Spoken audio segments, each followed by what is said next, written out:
Ya Arhamar Rahimin, Anta Rabbul Mustada'afin wa Anta Rabbi. Wahai Tuhan yang paling penyayang di kalangan yang penyayang, Engkaulah Tuhan orang-orang yang kena tindas, dan Engkaulah Tuhan. Ila man takilun, kepada siapa hendak kau serahkan diri? Assalamualaikum warahmatullahi wabarakatuh. Bismillahirrahmanirrahim. Musi Wabi Khalid juga sampai. Saya panjang soalan fungsi ni, saya nak tangkap yang mana satu. Tapi saya agak tertarik apabila soal demokrasi ini dibincangkan kebelakangan ini, dan ramai juga yang mengeluarkan buku khususnya semasa berlakunya kebangkitan Arab ataupun Arab Spring, yang menyebabkan ramai kata demokrasi ini sesuai dengan Islam ataupun tidak sesuai dengan Islam, kerana ada kehendak rakyat yang nak sangat kepada demokrasi di dunia Arab.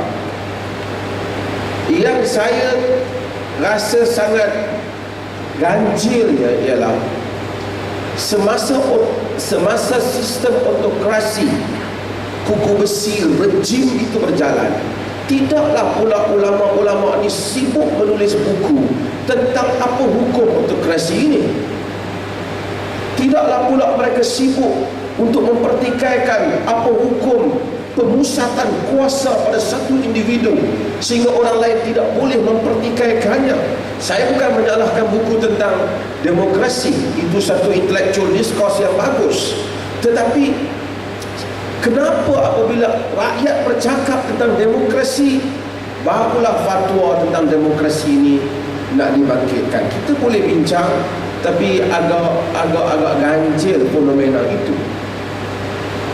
Kita selalu suka bermain dengan istilah, dan sebahagian istilah itu kita tidak faham. Saya tertarik, suka apabila Al-Fadhil Dr. Hasrizal Dr. Kenta insyaAllah menguraikan tentang revolusi Perancis, dan disebut sekular oleh pengurusi tadi.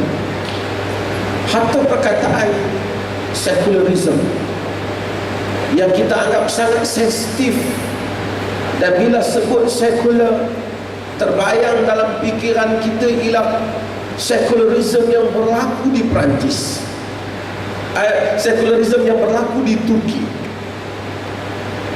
Dengan kita hendaklah tahu sekularisme itu dia tidak lahir di Turki.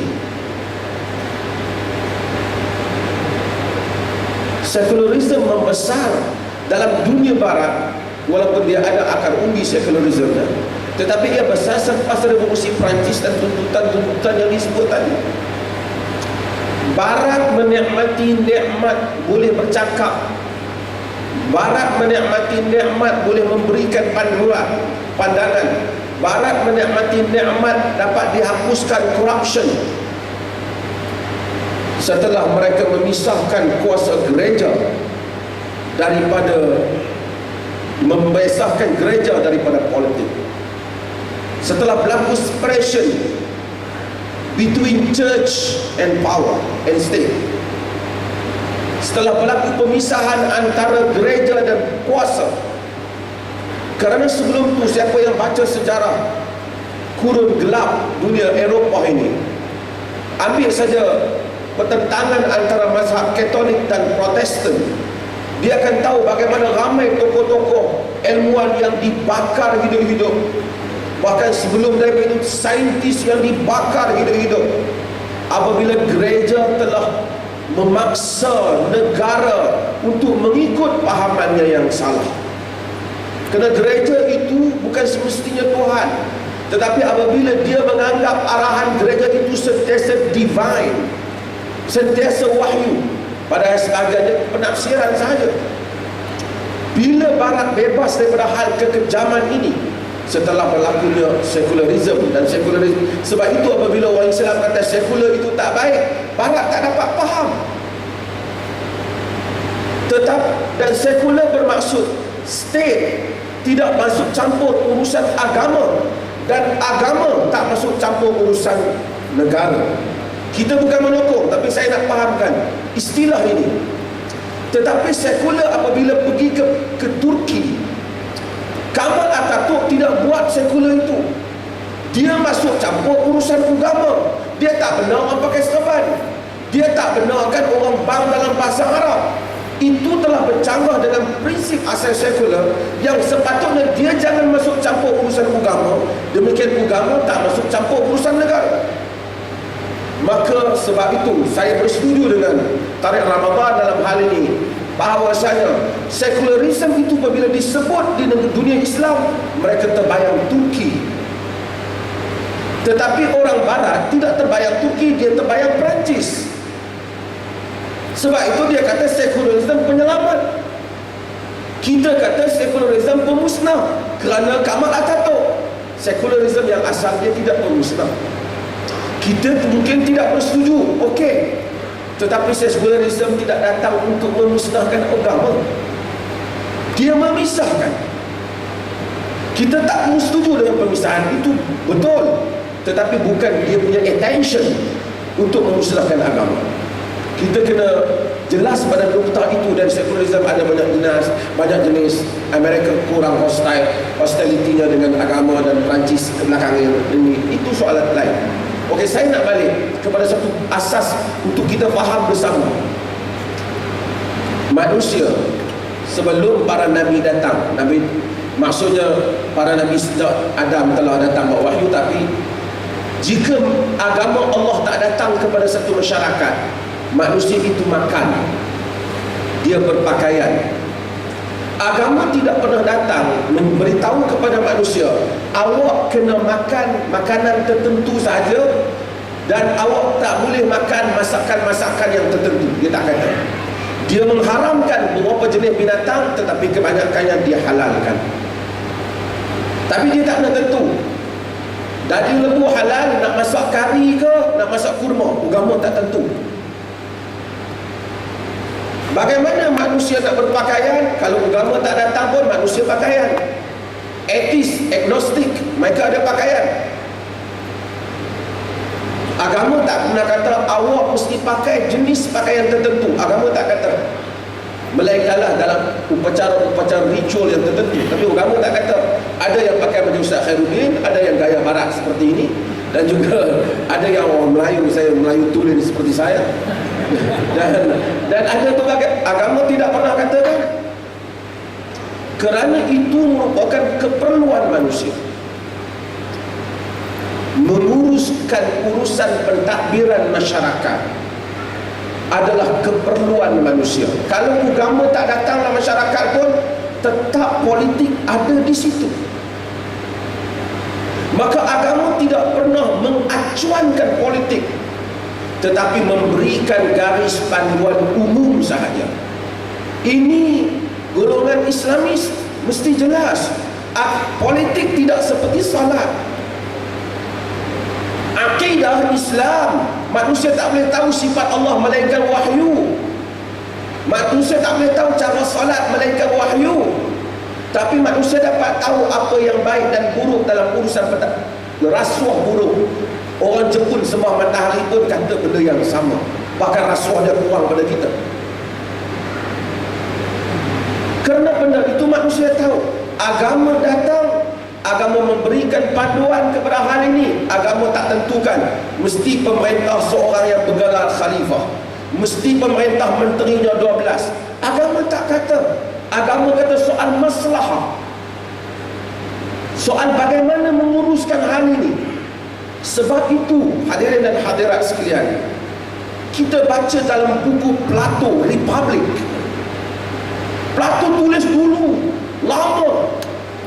Plato telah cakap apa yang dikatakan politik ialah sesuatu harmonious relation, merupakan hubungan yang harmoni antara pihak-pihak yang berada dalam masyarakat.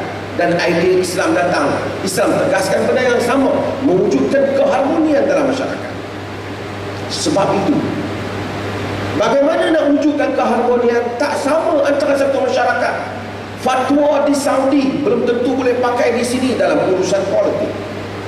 Fatwa di Barat mungkin tak boleh pakai di dalam negara dalam konteks politik. Tetapi tujuan politik sama, maslahah. Saya sebut beberapa contoh. Dan saya selalu ulangi contoh ini.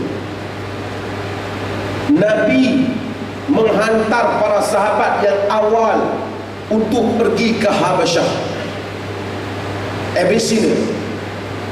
Nabi kata, idhahabu ila Habasyah fa inna biha malikun la yuzlamu indahu ahad. Pergi kamu ke Habasyah, kerana di sana ada raja yang siapa pun tak dizalimi di sisi. Najasyi, Ashamah namanya. Najasyi memerintah kerajaan Kristian. Bukan Kristian macam tuan-tuan, Ustaz Aziz tadi duduk lama UK. England tu sebenarnya negara Kristian, tapi nama je, tak ada dah. Upacara semua, queen semua dengan salib semua, tapi bukan Kristian dalam arti kata begitu Kristian. Upacara je. Itulah Habasyah. Najasyi menganut Islam, dia menjadi Muslim. Bahkan dia yang membayar mahar Ummu Habibah yang berkahwin dengan Nabi. Ummu Habibah ada di sana. Pada hari dia mati, Nabi semayang jenazah untuk dia. Nabi kata apa? Matal yawm ar-rajulus salih akhukum ashama qumu wa sallu. Hadis riwayat Al-Bukhari. Hari ini mati saudara kamu lelaki saleh Ashama, Najasyi. Bangun dan solat. Itu solat ghaib yang pertama, dan itu saja yang diriwayatkan daripada Nabi mengenai solat ghaib. Nabi tidak pernah menyuruh Najasyi meletak jawatan bagi sebuah kerajaan Kristian. Nabi tidak pernah menghantar surat pada Najasyi ubah semua sistem negara. Kerana itu kadar kemampuannya, itu kadar kebolehannya. Kerana dengan kedudukan Najasyi di situ dikurangkan kezaliman. Ini siasat. Tetapi kalau memerintah di Madinah, ada peraturan yang lain. Demokrasi. Bila bercakap tentang demokrasi, betul, kita ada prinsip Islam. Tak mungkin suara ramai mengatasi suara Tuhan. Tak mungkin. Tapi ada kala suara ramai menyebabkan kita Muslim tak boleh buat apa. Seperti Najasyi tak boleh buat apa. Dia tidak mempertuhankan suara ramai, tetapi itu kadar yang ada. Kita kena beza. Melainkanlah kita dah ada kuasa penuh, kita pergi buat undi. Negara kita nak haramkah halal arak, itu cerita lain. Oh, kalau kata ramai halal, kita kira halal. Tetapi ada orang mungkin, saya ambil perjanjian Hudaibiyah antara Suhail bin Amr dan Nabi SAW. Suhail berjanji dengan Nabi bahawasanya orang-orang Mekah Muslim yang pergi ke Madinah kena dihantar balik, dan orang-orang Madinah yang lari ke Mekah tak apa.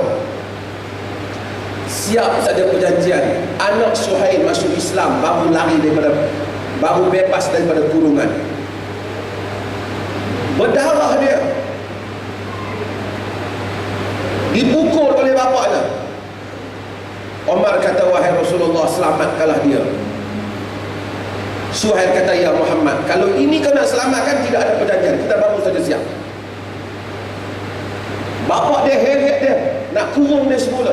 Omar lari kiri dan kanan dia. Omar kata, aku mengharapkan dia cabut pedang dia dan bunuh bapa dia. Omar sedih pasal dia Muslim, tapi tak boleh buat apa. Perjanjian telah dibuat. Perjanjian telah dibuat. Bukan kerana demokrasi, tetapi Muslim, al-Muslimun inda syurutihim. Orang Islam tak ada perjanjian. Siasat merupakan suatu kebijaksanaan dalam pengurusan orang Islam. Sebab itu bukan semua orang jadi ustaz, jadi lebay masuk politik. No. Sebab itu Nabi larang Abu Dhar. Saya setuju semua orang terbabit dengan politik, tapi politik soal kebijaksanaan, soal kefaqihan. Hebatnya Umar bin Khattab itu bukan soal dia sembahyang banyak. Ramai orang lain sahabat yang solat, tapi dia menjadi khalifah bukan kerana sembahyang dia banyak pada sahabat lain, tetapi kerana dia ahli siasat. Kerana dia ahli siasat. Sebab itu dalam menafsirkan politik, saya demokrasi hatta sekularisme, kita tolak sekularisme dalam erti kata sampai seorang Muslim tak fikir agama dalam pentadbiran, tapi kena fikir soal bagaimana agama dapat hidup dalam kerangka politik moden, bukan dalam kerangka politik 1400 tahun lepas. Hatta 1400 tahun yang lepas, Najasyi belajar bagaimana nak hidup erti kata politik dalam sebuah negara Kristian. Saya suka dengan rakan-rakan daripada Turki. Mereka tidak mengubah secular framework yang ada di Turki, peraturan sekular, tetapi mereka bekerja within secular framework. Tetapi mereka berjaya buat Islam lebih banyak daripada negara Arab lain yang angkat bendera lebih daripada mereka. Wanita Turki dah boleh pakai tudung, orang yang pergi ke universiti sudah boleh pakai tudung. Saya bukan semua jadi macam mereka, tetapi politik soal kebijaksanaan. Orang Islam dalam banyak keadaan menang sorak kampung Tegadai. Kalau nak berpolitik, serahkan kepada orang yang tahu. Dan bukan semua orang berhak, bukan semua orang betul dalam penilaian politik. Hadirin dan hadirat, kita tak terima demokrasi yang membelakangkan suara Tuhan. Kita tak akan buat undian yang demikian. Tapi kalau itu berlaku, kita kena tahu bagaimana kita nak deal dengan situasi yang baru, supaya politik ini bukan politik, saya tidak mempertikaikan Al-Ahkam As-Sultaniyah, tetapi dia mungkin sesuai pada zaman Abbasiyah. Tetapi kita sedang hidup dalam era ini, di zaman ini, dan Islam itu agama yang hidup, dan politik Islam itu hidup. Kedaulatan Allah itu maha tinggi, dan kitalah yang kena bijak bagaimana nak menguruskan politik yang seperti itu. Terima kasih.